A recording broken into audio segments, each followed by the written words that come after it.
കണ്ടതാ ഞാൻ പറഞ്ഞത് സംഭവം. അപ്പൊ ഇത് അന്ന് മുനീശ്വരൻ കോവിലിന്റെ മുന്നിൽ നിന്ന് ഗുണ്ടകൾ കൊണ്ടുപോകുന്ന കണ്ടു നമ്മള്. അതെ അതെ അതെ.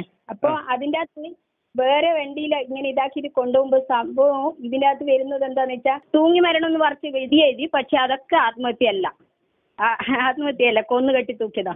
ഇവിടെ വേറെ ഗോവിന്ദൻ മാഷ മോന്റെയും നമ്പർ പരിശോധിച്ചാൽ ഇതിന്റെ വലിയ തെളിവുകൾ കിട്ടും.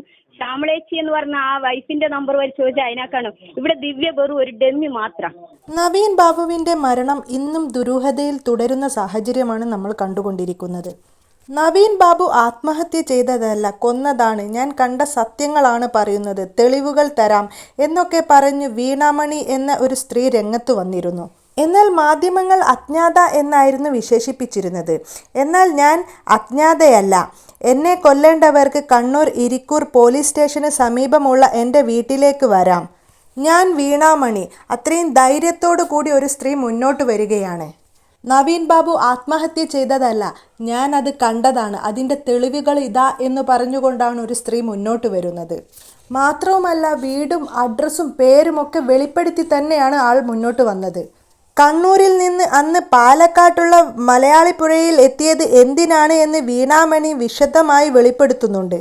നവീൻ ബാബുവിൻ്റെ കുടുംബത്തിലെത്തിയ താൻ നവീൻ ബാബുവിൻ്റെ ഭാര്യയോടും സഹോദരങ്ങളോടുമൊക്കെ അന്ന് കേണു പറഞ്ഞു, ഈ മൃതശരീരം നിങ്ങൾ കത്തിച്ച് കളയരുതെന്ന്.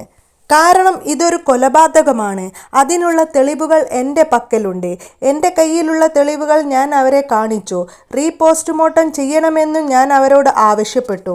സത്യം വിളിച്ചു പറഞ്ഞതിൻ്റെ പേരിൽ CPM വേട്ടയാടുന്നുവെന്നും വീണാമണി പറയുന്നുണ്ട്.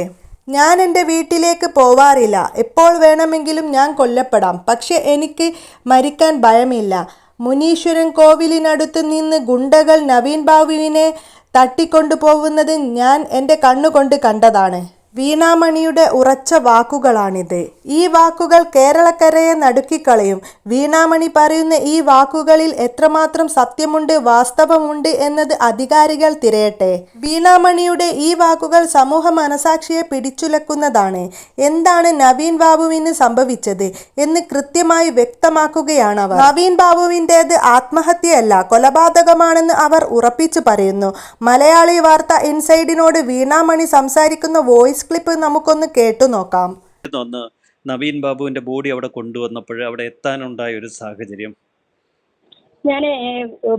എന്റെ പേര് വീണാമണി എന്നാണ് സാർ. കണ്ണൂർ ജില്ലയിൽ ഇരിക്കൂർ പോലീസ് സ്റ്റേഷന്റെ അടുത്താണ് എന്റെ വീടൊക്കെ. ആരെങ്കിലും എന്നെ കൊല്ലുന്നുണ്ടെങ്കിൽ ആ അഡ്രസ് ഞാൻ പറഞ്ഞുതരാം. അതുകൊണ്ടാണ് ഞാൻ പറഞ്ഞത്. ഞാൻ ഈ നവീൻ സാർ എന്ന വ്യക്തിനെ ഒരുപാട് വർഷങ്ങളായിട്ട് അറിയാം. ഈ കണ്ണൂരിൽ നിന്ന് മാത്രമല്ല, പത്തനംതിട്ടയിൽ ഞാൻ ഓരോ ചാറ്റിന്റെ ഭാഗമായിട്ട് ഓരോ ജില്ലയിലും വരുമ്പോൾ കളക്ടറായിട്ടും ADM ആയിട്ടും എല്ലാം ബന്ധപ്പെടും. 18ഓളം NGL പ്രവർത്തിക്കുന്നുണ്ട്. അപ്പോൾ അങ്ങനെ അന്ന് ഞാൻ നിങ്ങളെ അവിടുത്തെ മലയാളിപ്പുഴ നവീൻ സാറിന്റെ വീട്ടിൽ വരാനുള്ള കാരണം അവരുടെ മരണവുമായി ബന്ധപ്പെട്ടിട്ട് എനിക്കറിയുന്ന കാര്യങ്ങൾ പറയണമെന്ന് വിചാരിച്ചു. അങ്ങനെ ഞാനത് നവീൻ സാറിന്റെ അഡ്വക്കേറ്റ് ഉണ്ട്, എൻ്റെ അനിയൻ അഡ്വക്കേറ്റ് ആണെന്നും തഹസിൽദാറാണ് ഭാര്യ എന്നും സാർ എന്നോട് കളക്ടറേറ്റിൽ കണ്ണൂരിൽ വെച്ച് പറഞ്ഞിട്ടുണ്ടായിരുന്നു. ഓഫീസിൽ പല സമയത്ത് ഞാൻ പോയ സമയത്ത് 2 പെൺകുട്ടികളുണ്ട് എന്നൊക്കെ പറഞ്ഞിട്ടുണ്ടായിരുന്നു. അപ്പൊ അതനുസരിച്ചാണ് മലയാളപ്പുഴയിൽ എത്തിയത് അല്ലേ? അതനുസരിച്ച് മലയാളപ്പുഴയിലാണെന്ന് സാറിന്റെ വീടൊന്നും സാറ് തന്നെ പറഞ്ഞതുകൊണ്ടാണ് എനിക്ക് അറിയുന്നത്. നേരെ മലയാളപ്പുഴയിലെത്തി. അങ്ങനെ ഞാൻ പത്തനംതിട്ട വന്നു. പത്തനംതിട്ടയിൽ നിന്ന് മാറി കയറി ബസ് മലയാളപ്പുഴയിലെത്തി. വരുന്നതിന് മുമ്പ് എനിക്കറിയുന്ന പത്തനംതിട്ടയിലെ ഒരുപാട് അഡ്വക്കേറ്റുമാരെ ഞാൻ വിളിച്ചു. എനിക്ക് എന്തെങ്കിലും ഒരു വിഷമം അവിടെ വന്നിട്ടുണ്ടെങ്കിൽ നിങ്ങളൊന്ന് പ്രൊട്ടക്ട് ചെയ്യണമെന്ന് പറഞ്ഞിട്ട്. എന്തെങ്കിലും ഭയം ഉണ്ടായിരുന്നു അങ്ങോട്ടേക്ക് എത്താൻ? ഭയമൊന്നുമല്ല, ഇവര് ഗുണ്ടകളിട്ടിട്ട് എന്തെങ്കിലും ചെയ്യുമെന്നല്ല എനിക്ക് അറിയാമായിരുന്നു. എന്തെങ്കിലും CPMന്റെ ഭാഗത്തുനിന്നോ അവരുടെ ഭാഗത്തുനിന്നോ നമുക്ക് എന്തെങ്കിലും ദുരനുഭവങ്ങൾ ഉണ്ടായിട്ടുണ്ടോ പേഴ്സണലി? എന്തായിരുന്നു? അത് തളിപ്പറമ്പിൽ വെച്ച് നടന്ന ഒരു സംഭവം ഉണ്ടായിരുന്നു. അവിടുത്തെ ഒരു കുഞ്ഞമ്മ തോമസ് എന്ന് പറഞ്ഞ ഒരു അവരുടെ ഒരു വീടുമായി ബന്ധപ്പെട്ടിട്ടില്ല, ഞാനൊരു നിരാഹാരം അവിടെ ഇരുന്നിരുന്നു.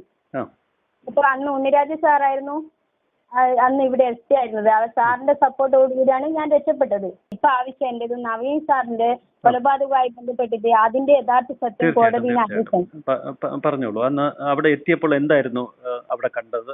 എന്തായിരുന്നു അവരോട് പറയാൻ ആഗ്രഹിച്ച കാര്യം ആ വീട്ടുകാരോട്? സാറിന്റെ വൈഫ് ഈ സംഭവം അറിഞ്ഞിട്ടില്ല എന്ന് വിചാരിച്ചിട്ടാണ് ഞാൻ സാറിന്റെ വീട്ടിൻ്റെ അകത്തേക്ക് പോകാനത്. എനിക്ക് ഇപ്പുറത്തുള്ളതാണ് സാറിന്റെ വീട് എന്ന് ഞാൻ അവിടെ മനസ്സിലാക്കിയിട്ടുണ്ട്. അതുപോലെ മക്കൾ എല്ലാം സാറ് പറഞ്ഞു തന്നിട്ടുണ്ടായിരുന്നു. അപ്പുറത്തും ഇപ്പുറത്തുമാണ് വീട് എന്നൊക്കെ പറഞ്ഞു തന്നിട്ടുണ്ടായിരുന്നു. അപ്പോൾ ഞാൻ ഇപ്പുറത്ത് കയറാണ്ട് കുട്ടികളും ചിലപ്പോൾ അറിഞ്ഞിട്ടുണ്ടാവില്ല എന്ന് വിചാരിച്ചിട്ടാണ് ഞാൻ അഡ്വക്കേറ്റിന്റെ വീട്ടിലേക്ക് പോകുന്നത്, അനിയൻ സാറിന്റെ. അപ്പൊ അനിയൻ സാറിന്റെ വീട്ടിൽ പോയിട്ട് അഡ്വക്കേറ്റിനോട് അകത്തിരുന്നിട്ട് ഞാൻ സംസാരിച്ചു. എൻ്റെ ഐഡന്റിറ്റി, ഞാൻ എന്ന വ്യക്തി ആരാണ്, എൻ്റെ കയ്യിലുള്ള രേഖകൾ മുഴുവനും ആദ്യം ഞാൻ ഫോണെന്ന് കാണിച്ചു കൊടുക്കുന്നുണ്ട്, പത്ര റിപ്പോർട്ട് അടക്കം.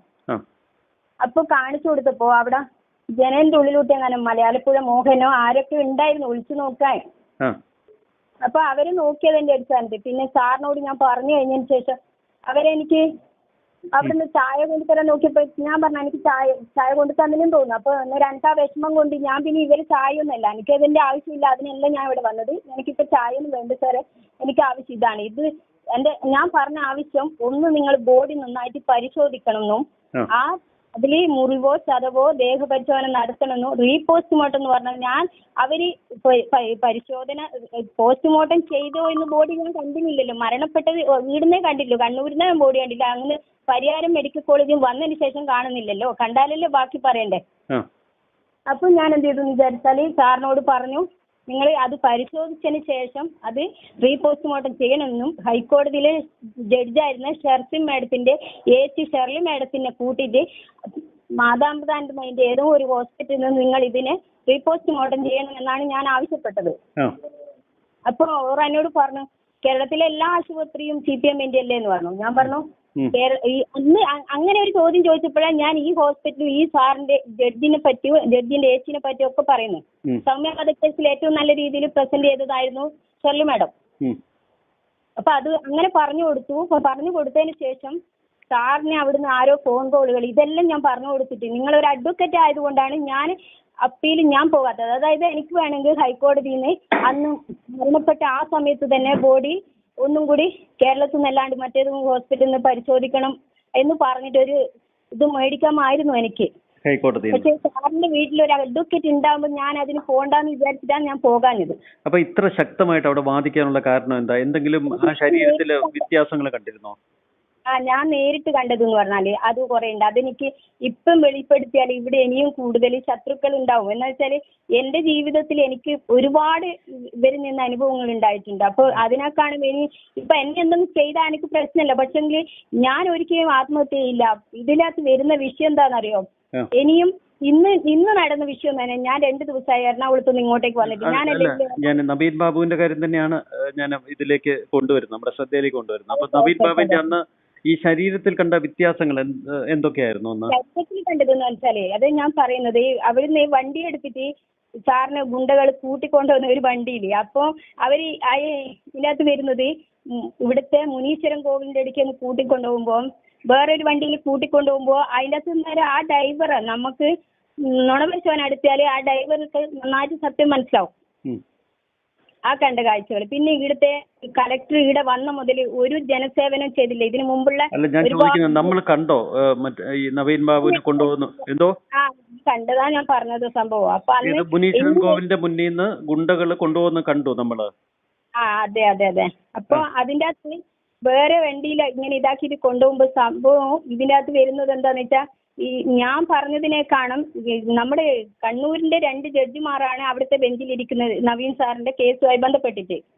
അപ്പൊ അവര് ശ്രദ്ധിക്കണം എന്ന് വിചാരിച്ചാണ് ഞാൻ നിങ്ങളോട് അന്ന് പറഞ്ഞത്. അപ്പൊ ആ മുസ്താഖ് എന്ന് പറഞ്ഞ ജഡ്ജും അല്ല അന്ന് പറഞ്ഞത് ഈ നവീൻ ബാബുവിന്റെ കണ്ണിന് എന്തോ തടിപ്പുണ്ടായിരുന്നു, അതെന്തായിരുന്നു സംഭവം? കണ്ണിന് വെട്ടും കല്ലിച്ചതുണ്ട്, കണ്ണിന്റെ താഴെയുണ്ട്, പിന്നെ നെറ്റിക്കുണ്ട്, പിന്നെ ഇവിടെ സൈഡ് ഭാഗത്തൊക്കെ ഉണ്ടായിരുന്നല്ലോ, പിന്നെ കഴുത്തിനുണ്ട്. അതായത് തൂങ്ങി മരണാണെങ്കിൽ കഴുത്തിന് ഇത്രയും ചെറിയ നേരിയ ഒരു പ്ലാസ്റ്റിക് ആണെങ്കിൽ കഴുത്ത് ഒന്നുകിൽ മുറിഞ്ഞു പോകും, അതല്ലെങ്കിൽ പ്ലാസ്റ്റിക് പൊട്ടിപ്പോവും. ഇത് രണ്ടും ഉണ്ടായിട്ടില്ല. അപ്പൊ തൂങ്ങിയിട്ടില്ല, അവർ അങ്ങനെ കെട്ടി തൂങ്ങിയിട്ട് പോലുമില്ല. ഇത് ഇവിടുത്തെ CPMന്റെ ഒരു കാലിന് വികലാംഗനായ ഒരാളാണ് ആദ്യം പറയുന്നത് ഈ സാറ് തൂങ്ങി വെച്ചതാണ്. അപ്പൊ അവർ ഇതിനകത്ത് ഇവിടുത്തെ ഒരു ഗവൺമെന്റ് എംപ്ലോയി ആണ് അയാള്. അപ്പൊ അയാളെ പറയുന്നത് ഒരു നീളം കുറഞ്ഞിട്ട് ഒരു വെളുത്ത ഒരാളുണ്ട്, അയാളെ ഫോട്ടോസ് വരെ എന്റെ കയ്യിലുണ്ട്. അപ്പൊ അയാളാണ് പറയുന്നത് ഇത് തൂങ്ങി വെച്ചെന്ന്. ആര് കണ്ടു? ഒരാളും കണ്ടില്ല. പിന്നെ രണ്ടാമത് ആ പോലീസിന്റെ ഇൻക്വസ്റ്റില് ആദ്യം ഒരാൾ മരിച്ചു എന്ന് കണ്ടാൽ തന്നെ പോലീസ് നായനെ കൂട്ടി വരണം. പിന്നീട് പോലീസ് നായനും കൂട്ടി വന്നതിന് ശേഷം അവിടെ ഇതിന്റെ രണ്ടാമത്തെ ഇതെന്താ വെച്ചാല് ഒരു നീളം കുറഞ്ഞിട്ട് ഒരു വികലാംഗനെ പോലുള്ള ഒരാളാണ് ഇത് തൂങ്ങി മരിച്ചതെന്ന് പറയുന്നു. അപ്പൊ പോലീസ് നായ മുറിയിലേക്ക് കൊണ്ടുവരേണ്ടത് പോലീസിന്റെ കടമയാണ്. അവർ ഇന്നലെ ആരെങ്കിലും തൊട്ടിട്ടുണ്ടോ ഇല്ലയോ എന്നൊക്കെ വിലയിരുത്തേണ്ടത് പോലീസ് നായയിൽ കൂടിയാണ്. അത് ഉണ്ടായില്ല. രണ്ട് ഭാര്യയോ അല്ലെങ്കിൽ അനുജനോ അല്ലെങ്കിൽ അവരെ ബന്ധുക്കളോ വന്നിട്ട് കൺഫേം ആക്കണം ഈ മുറിയിൽ എങ്ങനെയാ മരണപ്പെട്ടതെന്ന്. അതും ഉണ്ടായില്ല. അതിനുശേഷം പിന്നെ ഉണ്ടായ തെളിവുകൾ നിങ്ങൾക്കറിയാലോ. ബാക്കി അവിടുന്ന് കൂട്ടിക്കൊണ്ടുപോകുന്ന പരിയാരത്തേക്കൊന്നും പോകേണ്ട ആവശ്യമില്ല. കണ്ണൂരിന്റെ അടുത്ത് ജില്ലാ ആശുപത്രി ഉണ്ട്, അവിടെ കൂട്ടിപ്പോയില്ല. അല്ലെങ്കിൽ കോഴിക്കോട് പോകാം, അതും പോയില്ല. ഇവിടെ പരിയാരം എന്ന് പറഞ്ഞാൽ ഇതിനേക്കാണ് പയ്യന്നൂരിന്റെ അടുക്കാണ് പരിയാരം വരുന്നത്. അവിടെയും ഈ കണ്ണൂരിന്റെ ആശുപത്രി അടുത്തുള്ളതല്ലേ നമ്മൾ നോക്കുക. അങ്ങനെയാണെങ്കിൽ അതും ചെയ്തില്ല. എന്നിട്ട് പരിയാരത്ത് പോയപ്പോൾ പരിയാരത്ത് എനിക്കറിയുന്ന ഒരു വ്യക്തി ഉണ്ട് അവിടെ ഓഫീസിൽ, അത് പേരൊന്നും ഞാൻ വെളിപ്പെടുത്തുന്നില്ല. അവരോട് ഞാൻ ചോദിച്ചു ഈ ഓപ്പറേഷനുമായി ബന്ധപ്പെട്ടിട്ട് പോസ്റ്റ്മോർട്ടം ചെയ്യുന്ന കാര്യങ്ങൾ നിങ്ങളൊന്ന് നിരീക്ഷിക്കണം എന്നൊക്കെ ഞാൻ പറഞ്ഞിട്ടുണ്ടായിരുന്നു. അപ്പോൾ അവരിതൊന്നും ചെയ്തില്ല എന്ന് അവർ പറയുന്നത്. അപ്പോൾ ആ വ്യക്തിന്റെ പേരൊന്നും ഞാൻ പറയില്ല. എന്റെ ഫോണുകൾ പരിശോധിക്കാം. ഇവിടുത്തെ ACP വേണുഗോപാൽ എന്ന ആ വ്യക്തിയോട് ഞാൻ ആ നീചൻ എന്ന് പറയൂ. കാരണം അവരെന്നെ എന്തോ ചെയ്തോട്ടെ. ആ നീചനായ ആ പോലീസ് ഓഫീസറോട് ഞാൻ പറഞ്ഞിട്ടുണ്ടായിരുന്നു ഇയാള് ആത്മഹത്യ ചെയ്തതെല്ലാം. എന്നിട്ട് അവരെന്തുകൊണ്ട് അത് ഉൾക്കൊണ്ടില്ല? എന്നെ ഒരു മാനസിക രോഗിയാക്കാൻ എന്തിനവർ ശ്രമിച്ചതെന്ന് എനിക്കറിയാം. അതുപോലത്തെ കേരളത്തിലെ നില കണ്ണൂരിലെ മുഴുവൻ ജനങ്ങൾക്കും അറിയാം. സത്യാവസ്ഥ പുറത്തു കൊണ്ടുവരൂ എന്ന് വിചാരിച്ചിട്ടല്ലേ. പിന്നെ രണ്ടാമത്തത് ഉണ്ണിരാജ് സാറിനെ പോലെയുള്ള തൃശ്ശൂര് കുറുക്കഞ്ചേരിയാണ് സാറിനെ പോലെ അവർ വീട്. അവിടെ ചോദിക്കുക. നിങ്ങൾക്ക് വേണമെങ്കിൽ അവർ സാറിന്റെ നമ്പർ ഞാൻ തരാം. സാറിനോട് ചോദിക്കുക സാർ ഇവിടെ പ്രവർത്തിച്ച സമയത്ത് എന്നെ എങ്ങനെയാണ് അറിയാം. രാജമാണിക്യ സാറിനോ നൂർ സാറിനോ ഇവിടെ ഉണ്ടായിരുന്ന കളക്ടറും ഇതിനു മുമ്പുള്ളവരെല്ലാവരുടെയും ഞാൻ പോയിട്ടുണ്ട്. അവരൊക്കെ നല്ല പൊതുപ്രവർത്തകരാണ്, സമൂഹത്തിന് വേണ്ടി ജീവിക്കുന്നവർ. ഇവിടെ വന്ന് ഇപ്പോഴത്തെ കളക്ടർ അവർക്ക് ഒരു മരണത്തിന് ഹേതുവാക്കി വെച്ചു. അത് ഇവിടെ എനിക്ക് കോടതിയോടെ എനിക്ക് പറയാനുണ്ട്, നുണ പരിശോധന നടത്തണം. ആരെയൊക്കെ കളക്ടറുടെ ഈ ADMന്റെ ഡൈവറിയും അപ്പോഴേ ഈ സത്യാവസ്ഥ ആരൊക്കെ ഇതിന്റെ പ്രതിക്കൂട്ടിലുണ്ട്. ഇനി ഇവരൊക്കെ നമ്പറുകൾ കോളുകൾ ADM സാറിന്റെ നമ്പറുകൾ പരിശോധിക്കണം, ദിവ്യയുടെ നമ്പറുകൾ പരിശോധിക്കണം, PP ശശിയുടെ നമ്പറുകൾ പരിശോധിക്കണം. അതുപോലെ തന്നെ ഈ കളക്ടറുടെയും ഈ ഡ്രൈവറുടെയും നമ്പറുകൾ പരിശോധിക്കണം. ഈ പ്രശാന്തിന്റെ നമ്പറുകൾ പരിശോധിക്കണം. ദിവ്യയുടെ ഭർത്താവിന്റെ നമ്പറുകൾ. ഈ ഫോൺ കോളുകൾ പരിശോധിക്കുമ്പോൾ ഇതിൻ്റെ അകത്ത് ആരാണ് ഇതിന്റെ ഉത്തരവാദി? നിങ്ങൾ ഇവരെ കത്തിച്ചിട്ട് ഇങ്ങോട്ട് തിരിച്ചു വരാന്ന് പറഞ്ഞ പോലെയാണ് നമ്മുടെ ഇവിടുത്തെ ചുംബൻ എന്ന് പറഞ്ഞ ജയരാജ് സാർ അങ്ങോട്ടേക്ക് വരുന്നത്. അവര് ജഡ്ജിനെ വിളിച്ച വാക്കായിരുന്നു. അപ്പൊ ആ സാർ അവിടത്തേക്ക് വന്ന് അവിടുന്ന് അവരെയൊക്കെ ഈ പെട്ടെന്ന് തന്നെ ആ രണ്ട് പിഞ്ചു മക്കളുടെ അച്ഛനെ കത്തിച്ച് കളഞ്ഞിട്ട് നേരെ ഇങ്ങോട്ട് വന്നു. അപ്പോൾ സത്യം വിളിച്ചു പറയുന്നവർ ഇങ്ങനെയാണെങ്കിൽ സാറേ, ഒരു ADMനെ പോലെ ഒരു അസിസ്റ്റന്റ് മജിസ്ട്രേറ്റിന് ഇവിടെ നീതി കിട്ടുന്നില്ലെങ്കിൽ സാധാരണക്കാർക്ക് എന്ത് നീതിയാണ് ഇവിടെ കിട്ടുക? നിങ്ങൾക്കത് വീഴ്ച വെച്ച് പോയി. എന്താന്ന് വെച്ചാൽ അന്ന് സാറിന്റെ ബോഡി ഒന്ന് പരിശോധിക്കാമായിരുന്നു. അതുപോലെ തന്നെ ശസ്ത്രക്രിയ ചെയ്തിട്ടില്ല സാർ. അവർക്ക് വേണമെങ്കിൽ ആന്തരിക അവയവങ്ങൾ പരിശോധിക്കാമായിരുന്നു. ഇതൊന്നും ചെയ്തില്ല. പിന്നെ എങ്ങനെ പരിഹാരത്തുനിന്ന് എന്ത് നീതിയാണ് കിട്ടുക സാർ? ഈ വീട്ടുകാരോട് പറഞ്ഞപ്പോ അവരുടെ മറുപടി എന്തായിരുന്നു? നവീൻ ബാബു പിന്നെ ഭാര്യന്റെ അടുത്ത് ഞാൻ മിഞ്ഞാന്ന് പോയിട്ട് ഞാൻ പറഞ്ഞു 2-3 ദിവസം മുമ്പ് ഈ മലയാളം ചാനലിൽ പുറത്തുവിട്ട കാര്യങ്ങൾ നിങ്ങളോട് ആദ്യമേ ഞാൻ പറഞ്ഞിട്ടുണ്ടായിരുന്നില്ലേ? ഇത് ഞാൻ ജഡ്ജി അറിയാനാ പറഞ്ഞിട്ടുള്ളത്. പൊതുജനങ്ങൾക്ക് എനിക്ക് ബോധിപ്പിക്കേണ്ട ആവശ്യമില്ല ഇനി. കാരണം എന്താ വെച്ചാൽ നിങ്ങൾ ഒരു ഭാര്യയ്ക്ക് ഇപ്പം മാനസികമായിട്ട് ഡൗൺ ആവും, അത് ശരിയാണ്. എന്താണ് നിലപാടെടുക്കേണ്ടതെന്ന് അറിയാത്ത ഒരവസ്ഥ വരും. പക്ഷേ എങ്കിൽ ഇവിടെ സംഭവിച്ചെന്താ, ഒരു അഡ്വക്കേറ്റിനെ ഒന്ന് പരിശോധിക്കാമായിരുന്നില്ല എന്ന് ഞാൻ ചോദിച്ചു. എനിക്ക് അവരുടെ മുമ്പിൽ തന്നെ ആ അഡ്വക്കേറ്റിനോട്. പിന്നീട് നമ്മൾ കുടുംബമായിട്ട് ബന്ധപ്പെട്ട അന്നേരം അവര് പറയുന്ന അപ്പോഴത്തെ ഒരു മാനസികാവസ്ഥ, ഭർത്താവ് മരിച്ചു നിൽക്കുന്നു, സഹോദരൻ മരിച്ചു നിൽക്കുന്ന ഒരു തന്നെയാണ്. അത് ശരിയാണ്. പക്ഷേങ്കിൽ അഡ്വക്കേറ്റിനോട് ഇത് പറയുമ്പോൾ അഡ്വക്കേറ്റിന് അവിടെ പാർട്ടീനെ അന്ന് വില വെച്ചിരുന്നു. അവര് പാർട്ടി എന്ന് ഓഫർ ചെയ്തിനോ? ഞാൻ സംശയിക്കുന്ന ഒരു പൊതുപ്രവർത്തക എന്ന നിലയിൽ ഞാൻ സംശയിക്കുന്നു. ഞാൻ പറഞ്ഞൊരു കാര്യം സാർ, അന്ന് വീണാമണിയെ കൂട്ടിക്കൊണ്ടുപോയത് പാർട്ടി ഗുണ്ടകളും പോലീസും ഒക്കെ ചേർന്നല്ലേ അന്നൊരു വാഹനത്തിൽ കയറ്റി കൊണ്ടുപോയത്? അല്ല, അങ്ങനെയല്ല. കണ്ണൂരില് അവര് പാർട്ടി സഹാക്കളെ വിളിച്ചപാട് വീണാമണി മാനസിക രോഗിയാണെന്ന് പറയുന്നു. മാനസിക രോഗിക്ക് ഇത്രയും അറിവ് കൊടുക്കുന്ന ആരാണ്? അതായത് ഒരു മാനസിക രോഗിക്ക് മലയാളപ്പുഴയിൽ അഡ്വക്കേറ്റിനെ നേരിട്ട് കാണാൻ, സാറിന്റെ അനിയനെ കാണാൻ എങ്ങനെ കഴിയും? എന്റെ കയ്യിൽ ഒരു എത്ര പൈസ ഞാൻ സ്വന്തമായിട്ട് കൊടുത്തിട്ടാണോ അഡ്വക്കേറ്റിന്റെ അടുക്ക വരുന്നത്? അവിടെ മരിച്ച വീട്ടിൽ ഒരു മാനസിക രോഗിക്ക് എങ്ങനെ വരാൻ പറ്റും? അപ്പൊ സത്യം വിളിച്ചു പറഞ്ഞ വീണാമണി അവർ മാനസിക രോഗിയാക്കി എന്നാണോ വീണാമണി പറയുന്നത്? അല്ല, അങ്ങനെയല്ലേ ഇവിടുത്തെ പാർട്ടിക്കാർ അവിടുത്തെ മറുപടി കൊടുത്തത്. അതുകൊണ്ടല്ലേ ഇവിടുത്തെ ഞാൻ നേരത്തെ പറഞ്ഞല്ലോ വേണുഗോപാൽ എന്ന് പറഞ്ഞ ആ പോലീസ് ഓഫീസർ, ഇയാൾ ഇവിടെ പയ്യന്നൂരാണ് സ്വദേശം, ജനിച്ചു വളർന്നത്. അയാൾ CI ആയ മുതൽ അയാൾ ഒരു അഡ്വക്കേറ്റ് ആയിരുന്നു. അയാൾ മംഗലാപുരത്ത് ഏതോ അവിടുത്തെ കോളേജിൽ നിന്നാണ് LLB എടുത്തിന്. അനക്ക് എല്ലാവരും ഇവിടുത്തെ കേരളത്തിന്റെ എല്ലാ മന്ത്രിമാരുടെയും എല്ലാ പോലീസ് ഓഫീസറെയും എല്ലാവരും കാര്യങ്ങൾ മുഴുവൻ എനിക്കറിയാം. ഞാൻ കള്ളത്തരം പറയില്ല. ഞാൻ എല്ലാ ADGPന്റെ അടുക്ക പോകേണ്ടി വന്നാൽ അവിടെയും പോവാറുണ്ട്. ഒറ്റയ്ക്ക് ഞാൻ പോവും. ഞാനൊരു പൊതുപ്രവർത്തക. അന്യ എന്തെങ്കിലും ചെയ്യാൻ നോക്കിയാൽ ഇവർ പലവട്ടം എൻ്റെ വായി ഷോക്ക് എന്നെ ഓർമ്മ നഷ്ടപ്പെടുത്താൻ നോക്കിയിട്ടുണ്ട്. അവിടുന്ന് ഞാൻ തിരിച്ചു വരണ്ടെങ്കിൽ ഇവരെ പോലെയല്ല ഞാനൊരു പൊതുപ്രവർത്തക ആയതുകൊണ്ട് എന്നെ രക്ഷിക്കാൻ അവിടത്തേക്ക് പല ആൾക്കാർ എത്തുന്നത് കൊണ്ട് തന്നെ തിരുവനന്തപുരം മെഡിക്കൽ കോളേജിൽ എന്നെ വായിൽ ഷോക്ക് തരാൻ ഇവർ നോക്കിയിട്ടുണ്ട്, ഈ CPM പ്രവർത്തകർ. അതുകൊണ്ടാണ് ഞാൻ വിളിച്ചു പറയുന്നത്, ഇത് അവിടുന്ന് രക്ഷപ്പെട്ടുവെങ്കിൽ എനിക്ക് സപ്പോർട്ട് ചെയ്യാൻ അവിടെ ആൾക്കാരുണ്ട്. ഞാൻ ഈ CPMനെതിരായിട്ടില്ല. ഞാൻ പറഞ്ഞല്ലോ, എനിക്ക് നല്ലൊരു സാറാണ് നവീൻ സാറ്. അവരെ പോലുള്ള ഇവിടെ നടന്നത് തളിപ്പറമ്പിൽ 2 മരണം നടന്നിട്ടുണ്ട്, പുന്നാട് 1 മരണം നടന്നിട്ടുണ്ട്. തൂങ്ങി മരണം എന്ന് പറഞ്ഞ് എഴുതി, പക്ഷെ അതൊക്കെ ആത്മഹത്യയല്ല, കൊന്നുകെട്ടി തൂക്കിയതാ. ഇവിടെ വേറെ ഗോവിന്ദൻ മാഷ മോന്റെയും നമ്പർ പരിശോധിച്ചാൽ ഇതിന്റെ വലിയ തെളിവുകൾ കിട്ടും. ശ്യാമളേച്ചി എന്ന് പറഞ്ഞ ആ വൈഫിന്റെ നമ്പർ പരിശോധിച്ചാൽ അതിനേക്കാളും. ഇവിടെ ദിവ്യ വെറും ഒരു ഡെമ്മി മാത്രം. പിന്നെ എന്നെ പറ്റി അറിയാൻ എനിക്ക് അനീഷ് കുമാർ സാർ, വഞ്ചൂർ കോടതിയിലെ അനീഷ് കുമാർ സാർ ജഡ്ജ് മജിസ്ട്രേറ്റിനോട് ചോദിച്ചാൽ മതി. എന്നെ പറ്റി ശരിക്കും പറയും, ഈ പോലീസ് ചെയ്ത ചതികള്, ഇവിടുത്തെ പാർട്ടിക്കാരും ചെയ്ത ചതികളിൽ ഞാൻ എങ്ങനെ. വീണാമണി ഇത്തരം സത്യങ്ങൾ വിളിച്ചു പറയാൻ ശ്രമിക്കുന്നത് കൊണ്ട് ഉണ്ടാവുന്ന പ്രശ്നങ്ങളാണോ? അല്ല, ആദ്യം അവിടുത്തെ ഇന്ന് സംഭവിച്ചെന്താണെന്നറിയോ? ഞാൻ അവിടുന്ന് സാർ നേരത്തെ വിളിച്ചപ്പോൾ ADMന്റെ മരണവുമായി ബന്ധപ്പെട്ട് വിളിച്ചപ്പോൾ ശശിന്റെ ബന്ധു, അതായത് മുത്തച്ഛന്റെ മോനെങ്ങാനുണ്ട്, ഒരു VP വിജയൻ എന്ന് പറഞ്ഞിട്ട് ഇത്തനുണ്ട്. അപ്പൊ അയാൾ എന്നെ അവിടുന്ന് വടിയെടുത്തിട്ട് അവര് ഒരു ഇരുമ്പിന്റെ ഒരു വടിയുണ്ട്, അതെടുത്തിട്ട് അടിക്കാൻ നോക്കി. ഞാൻ പറഞ്ഞു, ഭാര്യനെ പോയി അടിച്ചോ, എന്നെ അടിച്ചിട്ട് കാര്യമില്ല. ഒരു പെണ്ണിനെ അടിക്കുന്നുണ്ടെങ്കിൽ അത് അവർ ഭീരുവായതുകൊണ്ടാണ്. ഭീരമായിട്ടാണെങ്കിൽ അവർ കൊന്നതല്ല, തൂങ്ങി മരിച്ചാണെങ്കിൽ തെളിയിക്കേണ്ടത് എങ്ങനെയാണെന്നറിയാം. നാർക്കോ ടെസ്റ്റ് ചെയ്തിട്ട് ഞാൻ വെല്ലുവിളിക്കുന്നത് കലക്ടറോട് പറയുന്നു, കലക്ടർ ഇതിന് ഉത്തരവുണ്ട്. ADMന്റെ ഭാര്യ ഇതിന്റെ ഒരു നിരപരാധിയായ ഒരു പാവം ഒരു മേഡത്തിനാണ് അവർ വിധവയാക്കിയത്. അവർ തീർച്ചയായിട്ടും അവരുടെ മനസ്സിന്റെ ജ്വാലയിന് നിങ്ങൾക്ക് കണ്ടോ. ഞാൻ മലയാള ദേവിക്ക് അവിടെ പൊങ്കാല സമർപ്പിച്ചു നേർച്ച നടന്നിട്ടാണ് വന്നത്. ഇതിന്റെ സത്യം അറിയും ജഡ്ജി, എപ്പോഴും പറയും. കാരണം കണ്ണൂരിലെ 2 ജഡ്ജിമാരാണ് ഇവിടുത്തെ അഡ്വക്കേറ്റ് ആയിരുന്നു ആ ജഡ്ജിമാർ ഇതറിയണം. ഇതിന്റെ അറിയാൻ വേണ്ടിയിട്ടാണ് ഞാൻ ഇത് കൊടുത്തത്. അവിടുത്തെ ബെഞ്ചിലെ 2 ജഡ്ജിമാർ ഇവിടുത്തെ അഡ്വക്കേറ്റ് ആയിരുന്നു. നവീൻ ബാബു സാറിനെ കൊന്നു എന്ന് തന്നെ വീണാമണി വിശ്വസിക്കുന്നു ഇപ്പോഴും പൂർണ്ണമായിട്ടും, അല്ലേ?